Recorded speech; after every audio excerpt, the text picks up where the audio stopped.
going on, guys? The Ganja Gamer here. I'm here to tell you a very, very funny story that involves me and my best friend Billy, which isn't really his name, but we're going to refer to this person as Billy every time I'm talking about him on this channel. So, we're not at Billy's, but we're with Billy, right? This was the opening weekend for Godzilla, the new one, because me, him, and a bunch of our friends were there to see it. It was the opening night or something, and we're waiting for it. We got there like 2 hours early because we wanted to get good seats, and we were like, man, this is taking for fucking ever, and this is just, it's boring. It's taking for fucking ever.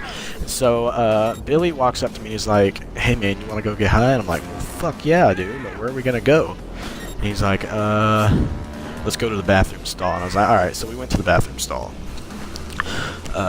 It takes us like 5 minutes to get the bowl loaded because we're both nervous as shit. Our hands are shaky, and we just don't want to get caught in this public place because we can get into trouble with the police.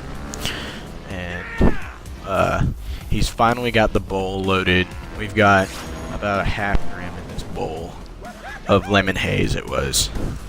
And so he takes the first hit, I take the second, he takes another, and I take another. And what this leads to is us taking 3 or 4 hits each, and he's loading more weed into the pipe. Well, I look up and I notice that this stall is getting smoky as shit. I'm like, oh god, if I don't do something about this, we're gonna get caught and we're gonna go to jail and our lives are over. So I start swatting the smoke out of the air, right? I start swatting the smoke out of the air, and before I know it, and while this is all going on, our friends are probably just wondering where the hell we are, you know.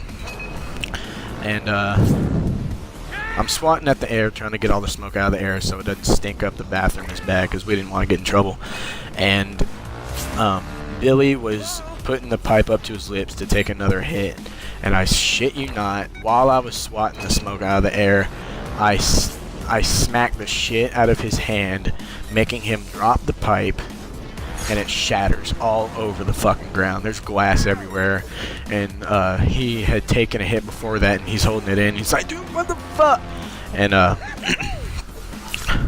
it's so smoky in there, we can hardly see, and the pipe's just in pieces on the ground. So we go down because the weed was still burning in the pipe, and the weed had gone to like underneath the walls, or the bathroom stall wall, into another stall. So that smoking nug of weed was just running around in the fucking bathroom, and yeah, stinking up the whole place. So I go to find it, and he's got this pile of broken glass in his hand, and then like half of his pipe, because just the top half of the mouthpiece broke off. So now we have a bowl with like a half-inch stem coming off of it that we have to smoke out of. So we finish up the session with a broken-ass pipe, and then when he takes it home, he did the whole thing where you can cut glass with string and stuff, and he got a perfect cut just below the bowl, so it's like a tiny-ass pipe, or it's just a bowl, pretty much, not even much of a mouthpiece. And here's the thing. I wouldn't have felt as bad about breaking this thing if I hadn't given it to him. If he had gotten it somewhere else, I would have just been like, you know what, I'll buy you another one. But I had given the pipe to him, and it broke because of me. Now I owe him another one, which I'm working on getting. So, yeah. And, yep, that's pretty much the story. Yeah. I'll try and make another story video tonight and have it uploaded by tomorrow. So, thanks for tuning in, guys. Stay lit, my friends.